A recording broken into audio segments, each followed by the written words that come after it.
15절에서 27절 말씀까지 한 절씩 또박또박 우리가 큰 목소리로 한 절씩 교독합니다. 우리의 입으로 성경을 읽을 수 있다는 것은 축복이라고 했습니다. 이 축복을 한시도 놓치지 않게 되기를 바랍니다. 여호와의 말씀이 또 내게 임하여 이르시되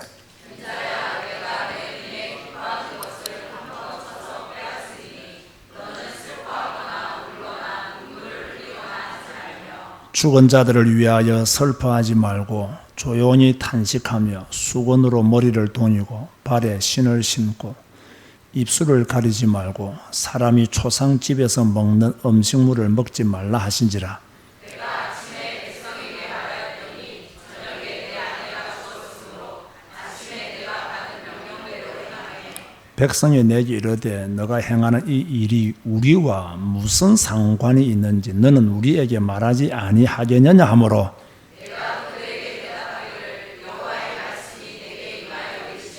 너는 이스라엘 족속에게 이르기를 주 여호와의 말씀에 내 성소는 너희 세력의 영광이요 너희 눈의 기쁨이요 너희 마음의 아낌이 되거니와 내가 더럽힐 것이며 너희의 버려둔 자녀를 칼에 엎드러지게 할지라.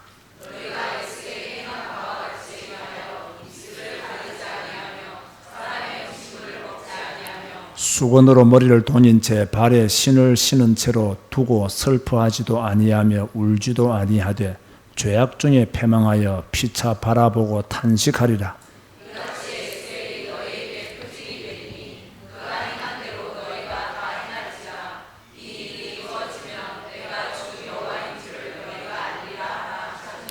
인자야 내가 그 힘과 그 즐거워하는 영광과 그 눈이 기뻐하는 것과 그 마음이 간절하게 생각하는 자녀를 데려가는 날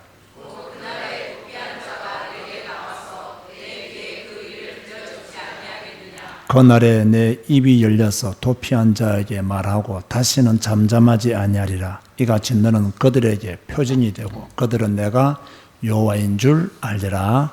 아멘. 자, 우리 어제까지 성경 어디를 다 읽었죠? 네, 에스겔을 다 읽었습니다. 오늘부터 무슨 성경을 읽었습니까? 요엘서를 읽기 시작했죠. 이렇게 성경을 매일매일 읽고 성경 말씀을 따라 산다는 것은 큰 은혜요, 큰 축복이요, 큰 힘이요, 앞으로 능력이 될 줄 믿으시기 바랍니다. 저는 에스겔서를 읽으면서요, 오늘 본문을 읽을 때 가장 슬펐어요. 왜 가장 슬프겠어요?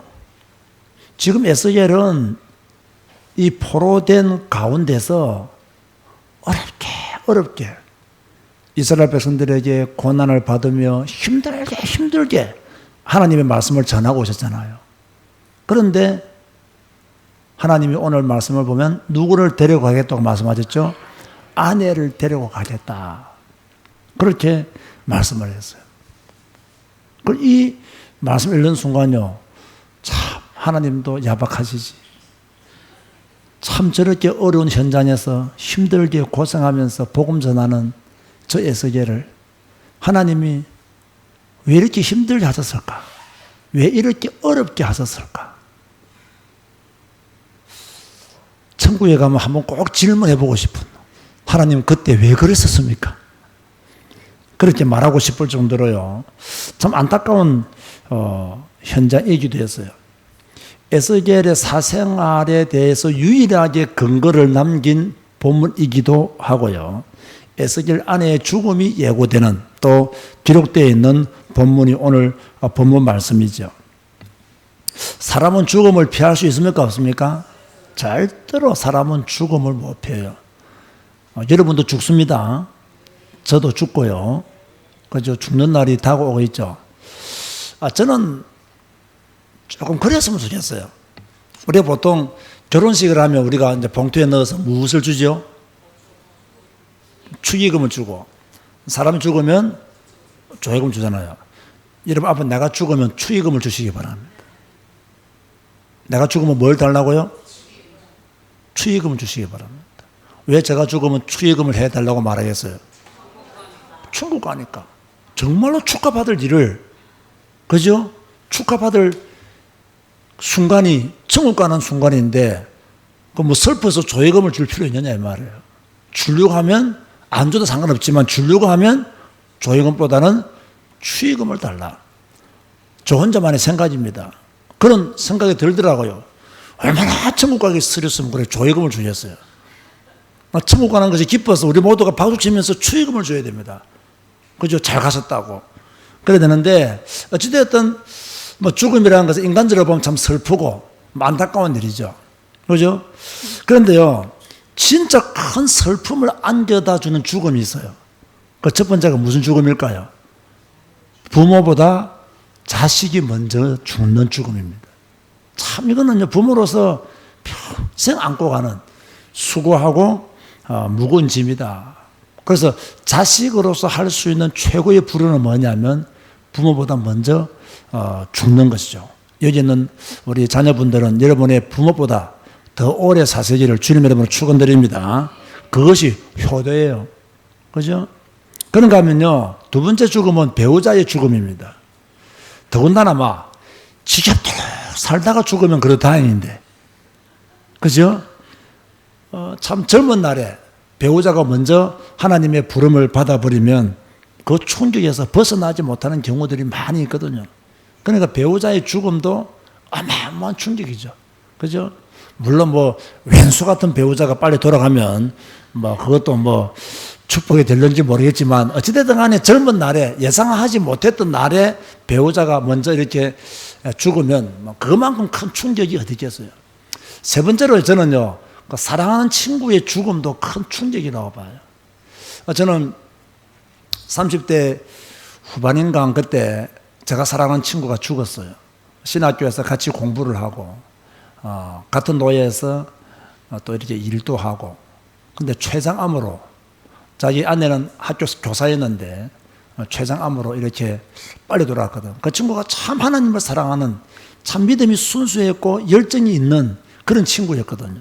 아마 살아있었더라면 참 큰 일을 했을 친구였는데 예상치 못한 시간표에 하나님이 그냥 데리고 가시더라고요. 그래서 저는 30대 그 중후반의 나이에 죽음이라는 것이 생각이 좀 새롭게 오는 그런 계기가 되었거든요. 오늘 이때 에스겔의 나이가 제가 정확히 몇 세인지는 모르겠지만 어찌되었든 하나님이 오늘 에스겔에게 엄청난 메시지를 주었죠. 아내가 죽을 것을, 아내가 아내를 데리고 갈 것을 하나님이 그렇게 말씀을 하셨거든요. 제가 서론에 말씀을 드렸지만, 하나님이 이렇게까지 하셔야 했나?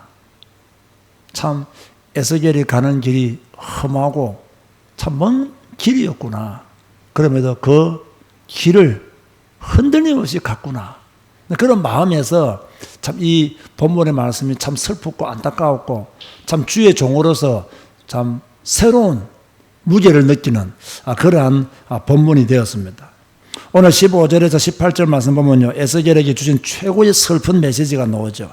아내의 죽음을 예고했어요. 16절을 보세요. 인자야, 내가 내 눈에 기뻐하는 것을 한번 쳐서 빼앗으리니, 쳐서라는 말은 죽인다는 의미입니다. 너는 슬퍼하거나 울거나 눈물을 흘리거나 하지 말며, 쉬운 성경에 이렇게 기록하고 있습니다. 사람아, 내가 단숨에 너의 가장 사랑하는 아내를 빼앗아 가졌다. 그렇더라도 슬퍼하거나 울거나 눈물을 흘리지 마라. 진짜 여러분 야박하지 않습니까? 데려가는 것도 슬픈데 뭐라고 말씀했어요? 슬퍼하거나 울거나 눈물을 흘리거나 그렇게 하지 말라는 거예요. 그리고 좀 더 구체적으로요, 아내가 죽은 이후에 해야 될 것, 금해야 될 것을 말씀했죠. 17절에 보면요, 죽은 자들을 위하여 슬퍼하지 말고 조용히 탄식하며 수건으로 머리를 도니고 발에 신을 신고 입술을 가리지 말고 사람이 초상집에서 먹는 음식물을 먹지 말라 하신지라. 여러분, 원래 히브리인들은요, 이스라엘 백성들은 가족이 상을 당하잖아요. 그러면 17절 말씀과 반대로 해요. 이게 무슨 말이냐면 머리에 도니는 수건을 풀고 그 위에 재를 뿌려요. 그런데 지금은 뭐라고 말씀하고 있죠? 수건을 풀어라, 풀지 마라, 도니고 그랬습니다. 그리고요, 가족이 죽으면 맨발로 다녀요. 근데요, 신을 신고 오라고 말씀했어요. 입술을 포함한 이 아랫부분을요, 다 가렸어요. 근데 뭐라고 말씀했죠? 가리지 말고 했습니다. 그리고 이웃 사람들이 조문의 표시로 보내주는 음식물이 있어요. 그것을 먹어야 돼요. 근데 그것을 먹지 말라. 다시 말해서 아내가 죽었음에도 불구하고 슬픔의 표시를 내라, 내지 마라? 내지 마라. 그렇게 말씀하신 거예요.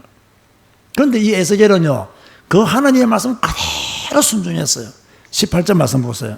내가 아침에 백성에게 말하더니 저녁에 내 아내가 죽었으므로 아침에 내가 받은 명령대로 행하매. 다시 말해서 아침에 하나님의 말씀을 들었는데 하나님은 저녁에 아내를 데려갔다는 이야기예요. 이별할 수 있는 시간도 한 2박 3일 정도 주시면 좋은데, 그렇죠? 전혀 여유를 주지 않고 하나님이 그렇게 데리고 가신 거예요. 저는 이 부분을 읽으면서요, 에스겔이 하나님 말씀 그대로 순종한 그 모습을 보면서 참 에스겔은 정말 대단한 사람이다. 정말 대단한 사람입니다. 사랑하는 아내를 잃었음에도 불구하고 조금도 하나님을 원망하지 않고, 그렇죠? 이것은 마치요, 아브라함이 모리아 산에서 아들을 바친 것과 비교할 수 있는 일이란 말이에요. 비견되는 일이란 말이에요. 그런데 전혀 원망하지 않고 하나님이 시키신 그대로 순종했다. 참 저는 이 부분이 왜 마음에 딱 와닿았냐면요, 이 하나님의 종으로서 가야 될 길에 대해서 다시 한번 생각해 본 거예요. 내가 주의 종으로서 가야 될 길이 이런 길인데 라는 마음을 가지니까요, 참 에스겔이 새로워 보이고, 참 이번에 에스겔을 읽으면서 많은 은혜를 받았던 것 같아요. 많은 말씀에 대한 의미를 새기는 그런 기회가 되었던 것 같아요. 이런 에스겔의 모습을 보고 백성들이 무엇이라고 질문했죠? 19절 보면요, 백성이 내게 이르되 너가 행하는 이 일이 우리와 무슨 상관이 있는지 너는 우리에게 말하지 아니하겠느냐 하므로. 다시 말해서 보통 히브리인들이 아내가 죽으면 어떻게 한다고요? 가족이 죽으면 17절 말씀에 반대되는 행동을 한다 했잖아요.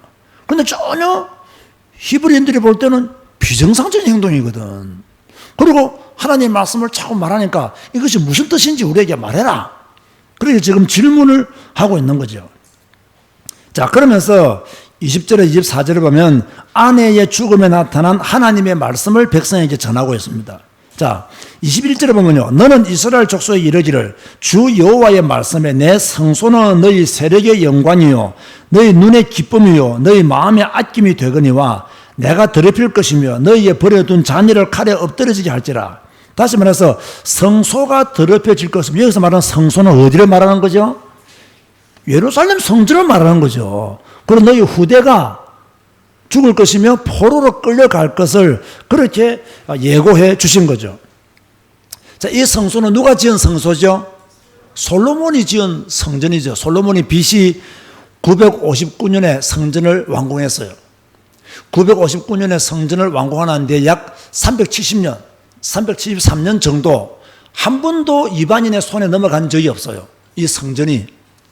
그런데 언제 넘어가죠? BC 586년에 바벨론에 의해서 완전히 성전이 불타고 말죠. 멸망의 원인이 무엇이었죠? 첫째는 우상숭배입니다.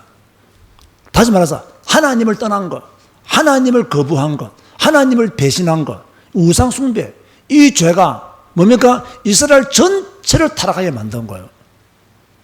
여러분 보세요. 제가 전에 이런 말 했죠. 복음은 윤리를 포함한다, 포함하지 않는다? 포함한다 했죠. 그죠? 우리가요, 영적으로 깨어있으면 우리의 삶도 온전해지는 거예요. 우리의 삶도 거룩해지는 거예요. 영적으로 우리가요, 잘못되어 있으면 우리의 삶도 무너지게 되는 거예요. 진짜 하나님을 잘 섬기는 사람은 다른 사람에게 악한 짓을 하지 않습니다. 그죠? 정말 하나님을 믿는 사람은요, 뭐 실수로 어떻게 잘못은 할 수 있겠지만 고의로 다른 사람에게 피해를 주거나 이렇게 하지는 않습니다. 여러분, 그런 성도 되시기 바랍니다. 우리가 그런 성도가 되어야 되죠. 우리가 하나님을 믿노라 하면서 불신자들한테 손가락 받을 정도로 이상한 짓을 한다면 되겠냐 말이에요. 우리가 하나님을 믿는다면서 불신자들이 저 사람 좀 이상해, 라고 할 정도로 잘못된 행동을 한다면 하나님의 영광과 전혀 거리가 먼 삶을 그 사람이 살고 있는 거예요.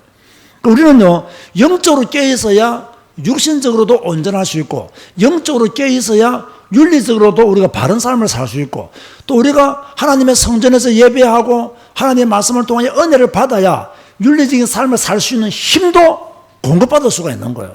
그래서 영적인 것과 육신적인 것은요, 함께 가는 거예요. 영적인 것 따로 육신적인 것 따로 이렇게 생각하는 것은 이거는 정말로 잘못된 신학 사상이에요. 함께 가야 된다. 우리가 하나님을 사랑하는 것만큼 우리의 삶이 거룩해져야 돼요. 우리가 성경을 읽는 것만큼 다른 사람들보다 우리의 삶이 나아져야 돼요.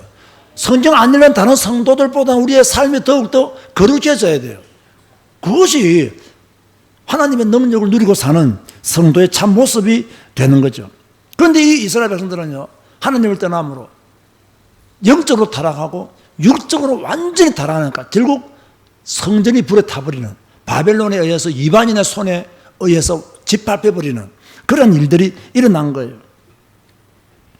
자, 그러면서 아내의 죽음에 대한 에스겔의 행위는 얼마 안 지나서 유다 백성들의 행위가 될 것을 22절에서 23절에 말씀하고 있어요. 머리에 수건을 풀 여유가 없을 정도로 비참하게 망한다는 거예요. 그죠? 완전히 망한다는 거예요. 그런데 안타까운 것은요, 이렇게 패망한 후에야 하나님이 여호와이신 줄 안다 그랬어요. 24절 한번 보세요. 의미 있는 말씀입니다. 이같이 에스겔이 너희에게 표징이 되리니 그가 행한 대로 너희가 다 행할지라. 이 일이 이루어지면, 그죠? 내가 주 여호와인 줄을 너희가 알리라 하라 하시느니라. 에스겔의 예언이 다 이루어지게 되면 너희가 그때서야 하나님이 참 여호와이셨구나. 우리가 참 하나님을 버렸구나. 하나님의 말씀은 그대로 성취되는구나. 이걸 알리라 하라. 그렇게 말씀하신 거예요. 여러분, 인간이 가진 한계, 미련함이 뭔지 아세요? 미리 깨어있으면 되는데요, 미리 예방하면 되는데요, 망하고 난 뒤에 하나님이 살아계시는구나, 이걸 안다는 거예요. 완전히 재앙 가운데 비참하게 망하고 난 뒤에야 하나님이 나를 이렇게 하셨구나, 이걸 안다는 거예요. 미리 하나님을 믿고 미리 하나님 말씀을 따라 미리 그 말씀에 순종하면서 우리가 뭡니까? 재앙의 길로, 멸망의 길로 가지 않아야 되거든요. 근데 인간은 너무 미련하거든. 똑똑한 척 하면서 홀로 밀어내요. 지혜로운 척 하면서 진짜 무식이 단독 드립을 해요. 그러니까 어떻게 됩니까? 망하고 난 뒤에 하나님을 아는 거예요. 망하고 난 뒤에 신이 계신다는 걸 아는 거예요. 지옥 가고 난 뒤에 아이고 내가 세상에 있을 때 하나님을 좀 믿을 걸, 교회 좀 다닐 걸, 그때 깨달는다는 거예요. 그때 깨달으면 뭐합니까? 다 죽었는데. 죽고 나서 깨달으면 뭐합니까? 이미 지옥 가 있는데 소망이 없잖아요. 여러분 그 어리석은 부자 보세요. 살았을 때는 잘 먹고 잘 살았지. 죽고 나니까 지옥 가 있잖아요. 그런데 누구는 천국에 가 있어요? 나사로는 천국에 있는 거 보았잖아요. 여러분도 마찬가지죠. 제가 부탁합니다. 여러분, 오늘 말씀 잘 들으세요. 망하고 난 뒤에 아이고 하나님 하지 마세요. 실패하고 난 뒤에 아이고 내가 그때 하나님을 잘 믿을 걸 하지 마세요. 병 들어가지고 그저 죽을 고비에서 신이 계시는구나, 이것보다는 건강할 때 하나님이 계시고 신이 계시고, 건강할 때 내가 하나님을 믿고 그 하나님을 향해 예배하고 이래야 되지. 그죠? 아프고 난 뒤에, 망하고 난 뒤에, 큰 사고 당한 후에, 돈 다 떼고 난 후에 그때 가서 뭐합니까? 아이고 내가 그때 하나님 잘 믿을 걸, 그때 잘 믿었으면 이렇게까지 안 되었을 걸 라고 후회해봤자 소용이 있다 없다? 소용없다. 하지만 살아있을 때 그거라도 깨달았으면 그것도 은혜다. 죽고 나서는 그럴 기회도 없다는 거예요. 그죠? 그래서 한 번씩 이렇게 목사가 볼 때 말 안 듣는 성도들이 있어요. 여러분은 말 잘 들어야 못 들어요? 안 들어야 잘 들어요? 여러분은 말 잘 듣는 성도들이죠. 성경 읽고 있는 성도들인데 뭐 목사 눈치 보겠습니까? 하나님 앞에서 바르게 사는 거죠. 한 번씩 이렇게 말 안 듣는 성도 보면요, 내 마음속에 쭉 고생을 해봐야 정신 차리지. 라는 생각이 든다니까요. 그죠? 차에 한번 받쳐봐야, 아이고, 하나님, 그렇게 하지. 거리 전에 돌아와야 될 텐데. 라는 생각이 든다니까요. 그죠? 자, 어찌됐든, 하나님은 멸망 이후에 에스겔이 더 크게 외칠 것을 말씀했습니다. 지금부터 말씀을 잘 들어야 됩니다. 자, 하나님은 저 보세요. 에스겔이 사랑하는 아내. 이 아내는 그럼 누구를 상징하겠어요? 앞에 딱 상황을 딱 말할 때 이스라엘, 예루살렘 성전을 상징한다 봐야 돼요.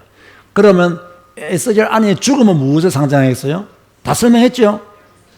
예루살렘의 멸망을 상징하는 거예요. 그죠? 이것을 상징하는 거죠. 그런데 보세요.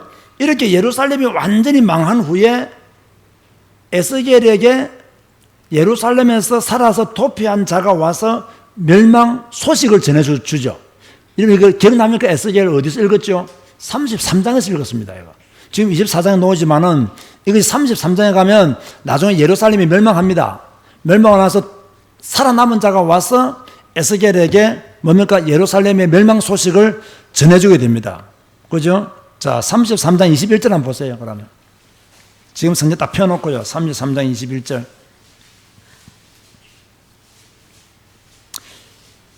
우리가 사로잡힌 지 12째 해 10째 달 5째 날에 예루살렘에서부터 도망하여 온 자가 내게 나와 말하기를 그 성이 함락되었다 하였는데, 오늘 보면 26절에는 곧 그 날에 도피한 자가 내게 나와서 내 귀에 그 일을 들려주지 아니하겠느냐. 다시 말해서 멸망한 자가 와서 내게 멸망의 소식을 들려줄 것을 하나님이 미리 말씀하셨고, 33장에 가서 보면 멸망당하자 한 사람이 도피해서 와서 멸망 소식을 알려준 거예요. 그러면 보통 저는 이걸 솔직히 정확히 잘 모르겠는데요. 제가 어떤 주스를 보니까 이렇게 됐더라고요. 예루살렘이 멸망하고 난 뒤에 어느 정도 시간이 지난 후에 에스겔이 알게 되었느냐, 에스겔에게 가서 이 소식을 전해주느냐, 약 18개월 정도, 1년 6개월 지나서 알게 됐다는 거예요. 그죠? 1년 6개월 정도. 막 그만큼 늦게 소식이, 요즘처럼 막 문자 하나 보내면 막 금방 세계로 퍼지는 시대가 아니잖아요. 그죠? 그러니까 그렇게 걸릴 수 있겠다라는 생각을 하게 됩니다.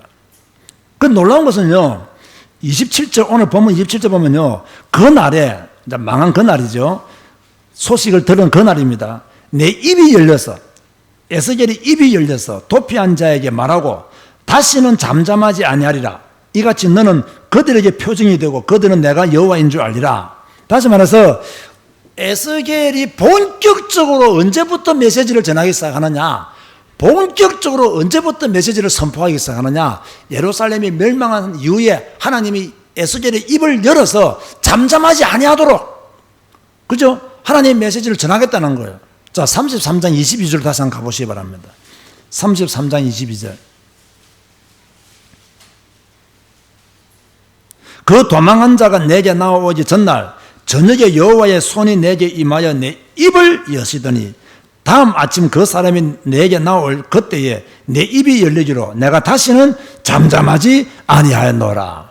그죠? 그 하나님 말씀은 이미 24장에서 주셨고 33장에서 하나님이 그 말씀들을 성취해 가는 거예요. 여러분, 우리 교회가 왜 말씀 기도를 해야 되느냐? 이것 때문에 그렇습니다. 하나님은 우리에게 말씀을 주셨고 하나님은 그 말씀을 반드시 성취해 가시기 때문에 우리는 그 말씀을 붙잡고 기도하는 것입니다. 성취될 것을 믿고 기도하는 것입니다. 너희와 너희 자녀를 위해서 울라. 하나님은 말씀해 주셨고 우리는 이 말씀 붙잡고 기도할 때 하나님은 우리를 회복시키시고 우리 자녀를 회복시키실 것이다. 이걸 믿고 이것이 성취될 줄 믿고 기도하는 거예요. 그러니까 말씀 기도만큼 사실적인 기도가 없고 말씀 기도만큼 성경적인 기도가 없는 거예요. 이 말씀 기도만이 우리에게 막 하나님의 에너지가 전달되어져 오는, 하나님의 말씀의 능력이 우리에게 막 파고 들어오는 최고의 기도는 말씀 기도라. 우리는 이렇게 믿고 우리 교회는 그렇게 기도하는 거죠. 여러분, 진짜요. 다른 목사님들도 이제 말씀 기도하면요, 내보고 다 묻는다니까요. 어떻게 하는 거냐고. 그 제가 어제 보는 거 어떤 목사님이 우리 교회 1시간 기도에 전화 오면 안 되겠냐 하더라고요. 그래서 내가 전화 올 거 없다고 그냥 말씀 붙잡고 기도한 거니까 그래도 한번 보고 싶다더라고요. 그래서 내가 뭐 필요하면 오십시오라고 그렇게 말씀을 했습니다만은 잘 모른다는 거예요, 이걸요.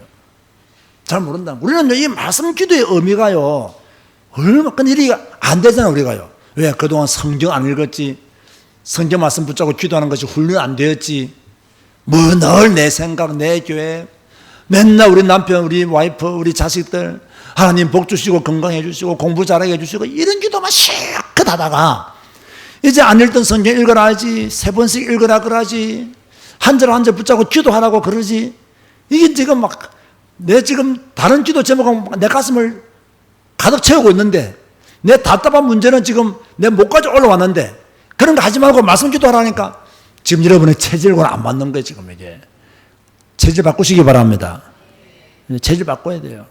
그럼 하나님 은혜 주신다고요. 자, 저는요 오늘 메시지의 핵심은, 또 메시지의 포인트는 결론이 있습니다. 정말 오늘 결론 메시지는 여러분들이 반드시 명심해야 됩니다. 결론에 제가 무엇이라고 적어 놓았죠? 명목상의 믿음에 속지 마라. 제가 다른 단어가 잘 생각이 안 나가지고 그렇게 했습니다. 명목상의 신앙, 명목상의 믿음. 좀 이해가 됩니까 이게? 명목상의 믿음, 명목상의 신앙에 속지 마라. 제가 만약 뭐 국어를 전공했으면 더 좋은 단어를 생각했을 것인데 신학을 전공해가지고 그래서 조금 어느 표현이 미숙한 점을 이해하시기 바라고, 명목상의 어떤 믿음에 속지 마라. 이게 무슨 말이냐면요, 유다 백성들은요 예루살렘이 망할 줄은 꿈에도 생각 못했습니다. 자기들이 망할 줄은 꿈에도 생각 못했습니다. 왜 그랬습니까? 자기들은 선민이거든. 하나님이 자기들을 택하셨거든. 이건 또 있는 거예요. 하나님 우리를 택하셨다, 이거 있는 거예요. 근데 잘못된 하나님을 믿어본 거로. 지금도 많은 유대인들, 많은 이스라엘 백성들은요 하나님은 자기들만 구원한다고 지금도 그렇게 생각하고 있습니다. 자기들만 선민이고 세상 모든 사람들은 이방인이라고 생각하고 있습니다. 그래서 제가 말했잖아요. 미국 같은 데 가보세요. 이스라엘 같은 데 가보세요. 비행기 티켓 끊을 때 줄 어떻게 선다 그랬어요? 절대로 우리하고 한 줄 안 씁니다. 이방인들하고 한 줄을 안 쓴다고요. 딱 옆에 빗나가 있습니다. 왜? 이 빗나가 있는 보세요. 전부 다 뭐 하나 다 뒤집어 쓰고 있어요. 다 유대인들입니다. 나는 너희들과 다르다는 거예요. 같은 줄을 못 쓰겠다는 거예요. 이방인의 줄에 못 쓰겠다는 겁니다. 그래서요, 한 발 옆으로 들어가 있다니까요. 한 발 옆으로. 그 내가 저 개방한 사람을 확 밀고 싶어요, 그냥. 근데 꼭 그런 짓을 한다는 거예요. 왜? 자기들은 너희들과 다르다는 거예요. 그죠? 이 복음이 만민을 위한 복음이라는 걸 아직도 모르는 사람 많습니다. 왜? 자기들은 선민이기 때문에. 그래서 하나님이 우리를 택하시고 함께 하시기 때문에 이스라엘 백성들이 망한다 꿈에도 생각 못한 거예요. 그러면서 뭐였냐? 우상 섬기고. 그러면서 뭐였냐? 타락하고 나쁜 짓 하고. 명목은 좋아요. 하나님이 우리를 택했기 때문에 우리는 절대 망하지 않는다. 이런 어떤 명분이 있는데 뭡니까? 믿음이 없는 거예요. 신앙이 없는 거예요. 자, 그러면 보세요. 솔로몬이 성전 건축했잖아요. 이 성전, 하나님이 세상 가운데 우리 가운데 임재하시는 곳이 성전이잖아요. 그런 성전을 누가 감히, 하나님의 성전인데 누가 감히 멸망시키겠느냐? 누가 감히 완전히 뭡니까? 망하도록 그렇게 하겠느냐? 명분은 좋았지, 명목은 좋았지. 그런데 그들은요 그 성전을 황폐하게 만들었거든요. 그러면서도 명분은 하나님이, 명목상에는 하나님이 임재하는 곳이기 때문에 그 누구도 못 들어온다 라는 생각들을 가지고 있는 거예요. 명분만 좋은 거예요. 뭔 없었냐? 믿음은 하나도 없는 거예요. 그래도 586년에 완전히 망하지 않습니까? 자, 그렇다면요 여러분들은 어떤 명목을 가지고 있습니까? 자, 그 교재도 좀 적어놨나요? 동그라미 1번 읽어봅시다. 시작. 나는 지금 교회 다니고 있다. 동그라미 2번 나는 모태신앙이다. 3번 나는 하나님의 자녀다. 4번 나는 성경 읽고 있다. 5번 나는 훈련 많이 받았다. 등등. 등등이에요. 그런 명목상의 신앙이 여러분은 못 지켜줘요. 지금 이해됩니까? 제가 지금 무엇을 말하고자 하는지. 명분상의 신앙 가지고는 여러분이 못 살아남아요. 재앙을 절대로 못 피해요. 근데 우리는 뭡니까? 나는 하나님의 자녀니까 안 망해? 이런 사람들 많습니다. 망합니다, 그 사람. 재앙을 어떻게 피해요? 허리 하나 말로 나는 남은 자야, 나는 렘넌트야, 나는 안 망해? 그게 듣기 좋아라고 하는 소리지요. 망한 사람 수두룩합니다. 수두룩해요. 무슨 말입니까? 명목상의 신앙은 여러분을 구원하지 못합니다. 유다 백성들은 명목을 내세웠지만은요, 완전히 망했고, 예루살렘은 불타버렸습니다. 성전도 불타버렸습니다. 왕궁도 불타버렸습니다. 왜 제가 이 말을 하냐? 잘 들으세요. 언약이 무너진 성전은 건물에 불과한 겁니다. 언약이, 하나님의 말씀이 선포되어지고 그 말씀이 성취되어지지 아니하는 하나님의 말씀과 거리가 먼 성전은요, 어디였냐? 건물에 불과한 거예요. 벽돌 건물에 불과한 거예요. 솔직히요, 하나님의 임재가 있는 곳이라야 성전이지, 하나님의 임재가 없으면 그건 건물입니다. 건물이에요. 저는 오늘도 오늘 학교 강의가 없어가지고 오전부터 교회에 와 있었거든요. 사무실에서 이제 쭉 설교 준비도 하고 또 잠시 약간 졸기도 하고 그렇게 쭉 있었는데, 마지막에 제가 이렇게 너무 오랫동안 앉았다 보니까 이제 핸드폰으로 이제 이렇게 뉴스를 보는데, 통합적 총회에서 목사 명성교회 문제를 다루면서 기사 제목이 나는 너무 참 교회가 이러면 안 된다 생각이 들더라고요. 또 총회가 그런 결정한지 모르겠지만 뭐냐면요, 시대의 요청에 부응하지 못하는 결정에 대해서 재고하기로 하다 이랬더라고요. 시대의 요청에 부응하지 못하는 것에 대해서 재고하기로 하다. 그러면서 위원들을 바꾸고. 여러분 잘 들으세요. 교회는 시대의 요청에 부응하면 된다 안 된다? 안 돼요. 교회의 기준은 뭐라고요? 성경이에요. 시대가 우리한테 무엇을 요구하든지 간에 우리는 성경대로 가야 돼요. 이게 예수 믿는 사람들이 가져야 될 정체성이에요. 그런데 교회 교단이 시대의 요청에 부응하지 못한 것에 대해서 말도 안 되는 소리인데요. 이 말도 안 되는 소리를 지금 하고 있다니까요. 여러분, 제가 하는 비판이요, 그냥 하는 비판이 아닙니다. 그만큼 교회가 지금요, 성경적 기준에서 벗어났다는 이야기예요. 단어 자체가요, 시대 정신에 부응하는 것을 교회가 결정하려고 지금 작정을 하고 덤벼들고 있다는 거예요. 그 점점 교회는요, 세속화되어 갑니다. 그래서 제가 말했잖아요. 바벨론에 포로된 교회다 이 말이에요. 세상 정신에 포로된 교회다 이 말이에요. 시대 정신에 물든 교회다. 여러분, 제가 사용하는 이 말이 지금 이해가 됩니까? 이 말을 이해 못하면 큰일입니다 이거요. 여러분, 어떤 불이익을 당하더라도, 어떤 욕을 듣더라도, 여러분, 신자다운 삶을 살고 신자다운 생각을 하다가 죽으시기 바랍니다. 그런 생각을 딱 가져야 됩니다. 무슨 시대의 요청에 부응하지 못하는 결과에 대해서 그런 말이 무슨 말입니까? 교회가 시대의 종입니까, 여러분? 그래서 저는요, 언제나 잘 보는 게 뭐냐면, 시대 정신, 이런 것에 대해서 나 아주 예민하게 말합니다. 왜냐? 그러면 성경과 거리가 멀어지기 때문에. 시대의 요청에 부응한다. 아무도 여러분들이 신앙생활 하기를 불신자들은 원하지 않아요. 그러면 불신자들의 그 요구에 우리가 따라가야 됩니까? 불신자들은 아무도 교회가 존재하기를 원하지 않아요. 그러면 교회 다 없애야지. 왜 그런 정신들을 교회들이 결정을 하고 총회에서 이상한 짓을 하냔 말이에요. 그걸 부끄러운 줄도 모르는 거예요. 부끄러운, 창피한 줄도 모르는 거예요. 그래서 내가 그 교단한 내 친구들 만나면 내가 맨날 욕하잖아. 정신 차리라고. 너희 교단 정신 차리라고. 아주 나쁜 놈들이라고 내가 막. 아이고 목사님 별것도 아닌데 왜 그렇게 흥분하십니까? 여러분, 우리 교인이 그렇게 될까 겁이 나서 그래요.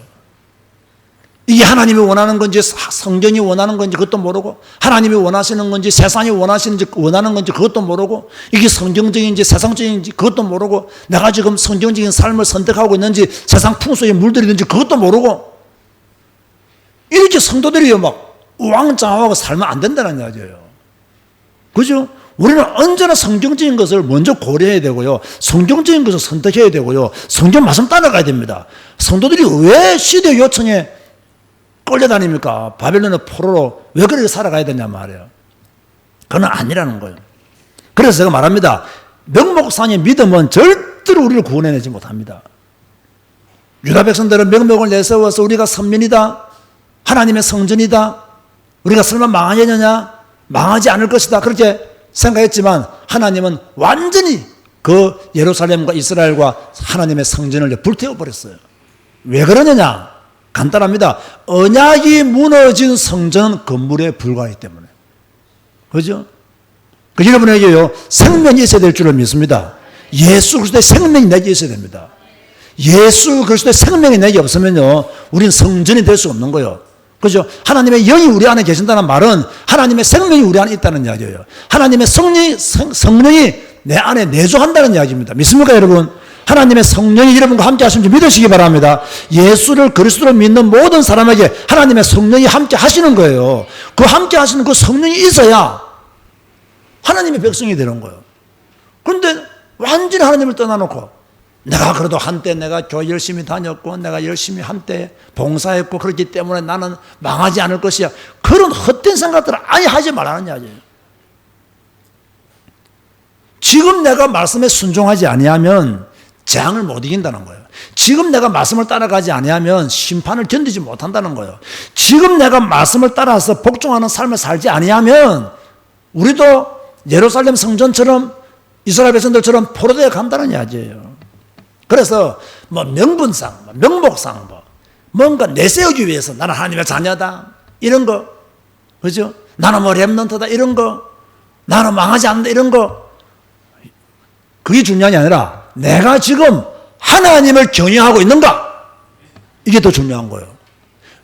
명분이 중요한 게 아니라 나는 지금 하나님의 말씀을 따라 살고 있는가, 이게 중요해요. 나는 그래도 30년간 교회 다녔는데 그게 중요하지 않다는 이야기예요. 나는 지금 하나님이 기뻐하시는 일을 하고 있는가, 이게 더 중요하다는 이야기예요. 아멘 하시기 바랍니다. 아멘 하시기 바랍니다. 그런 신앙이 되라는 거예요. 내가 30년을 교회 다니는 거 여러분하고 30년 교회 다니는 게 무슨 소용이 있어요? 30년을 교회 다녀도 성경 한 번 못 읽은 사람이 수두룩한데 어떻게 그 사람들이 30년 동안 하나님을 잘 믿었다고 설명할 수 있겠어요? 그건 안 되는 거예요, 그거는요. 그래서 저는요, 꼭 부탁드리고 싶어요. 내가 지금 하나님과 어떤 관계를 유지하고 있는가? 과거에 여러분 하나님을 잘 믿었든 안 믿었든 모태신앙이든 말든, 여러분 모태신앙 중에서요, 못된 신앙 된 사람들 엄청나게 많습니다. 수두룩합니다. 수두룩해요. 그런 자기들은 모태신앙 어디 가다 말 잘합니다. 모태신앙이라고 막 자랑합니다. 그 지금 신앙생활 제대로 하느냐? 하도 안 해. 지금 믿음생활 제대로 하고 있냐? 하도 안 해요. 난 우리 형제들만 보더라도요, 어디 가서 모태신앙이라고 말하지 말합니다. 내가 제발. 지금 하나님을 제대로 믿고 있는가 이 말이에요. 그게 더 중요하지. 여러분 모태신앙 아니라도 여러분 상관없습니다. 지금 하나님을 잘 믿고 있으면 하나님의 축복인 줄 믿으시기 바랍니다. 여러분이 모태신앙 아니라도 상관없어요. 30년 교회 안 다녀도 괜찮아요. 교회 많이 충성 안 해서도 괜찮아요. 여러분이 지금 신실한 그리스도인으로 산다면 최고의 축복을 받은 거예요. 최고의 축복을 받은 거예요. 만약 제가 모태신앙이 아니라면 이 말하면요, 아이고 모태신앙도 아닌 주제 이라면 할 말 없지만, 저는 우리 집안은 4대지 5대지 예수 믿는 집안이잖아요. 모태신앙자들 중에서 교회 떠난 사람 수두룩하다니까요. 그 사람들한테 모태신앙이 무슨 의미가 있습니까? 아무런 의미가 없어요. 왜? 지금 하나님을 안 믿는데, 지금 교회 떠났는데. 어제 제가 말했죠. 어디에서 물이 흘러나왔다고요? 성전에서 물이 흘러나온 거예요. 교회 떠나면 다 죽는 거예요. 교회 떠나면 하나님을 떠나는 거예요. 그 여러분 교회 잘 선택해야 됩니다. 이상한 교회 선택해가지고 그저 거짓 선녀 따라가지 말고 절대적 기준인 성경을 가지고 설교하고 성경 가지고 가르치는, 그죠? 그런 교회에서 우리는요, 신실한 그리스도인으로 성장해야 됩니다. 저는 우리 교회가 그런 교회가 되기를 원합니다. 저는 제가 그런 목사가 되기를 원하고 여러분이 그런 성도가 되기를 원합니다. 자, 오늘은 에스겔 아내의 죽음의 의미에 대해서 여러분에게 설명을 했습니다. 에스겔 아내는 예루살렘을 상징하고 그의 죽음은 이스라엘의 예루살렘의 패망을 제가 상징한다고 했습니다. 그죠? 이스라엘 백성들은 자기들은 망하지 않을 거라고 생각했습니다. 그러나 그들은 망했습니다. 명분만 있는 신앙, 명목상의 신앙은요, 그 사람을 지켜주지 못합니다. 우리는 명목을 내세우지 말고 내가 지금 하나님을 경외하고 있음을 나타내야 됩니다. 내가 지금 말씀 읽고 그 말씀을 따라 순종하는 삶을 살고 있음을 나타내야 됩니다. 다 같이 한번 통성을 한번 기도합시다. 하나님, 나는 명분 보아도 사실적인 믿음을 가지고 주님을 섬기기를 원합니다. 나는 지금 여호와를 경외하며 지금 하나님을 바라보며 지금 하나님을 사랑하는 지금 믿음으로 사는 하나님의 사람이 되게 하도록 다 같이 한번 통성으로 여러분 자신의 신앙을 위해서 기도하시겠습니다. 주님 감사합니다. 오늘도 에스겔 아내의 죽음의 의미를 돌아보게 하시고 다시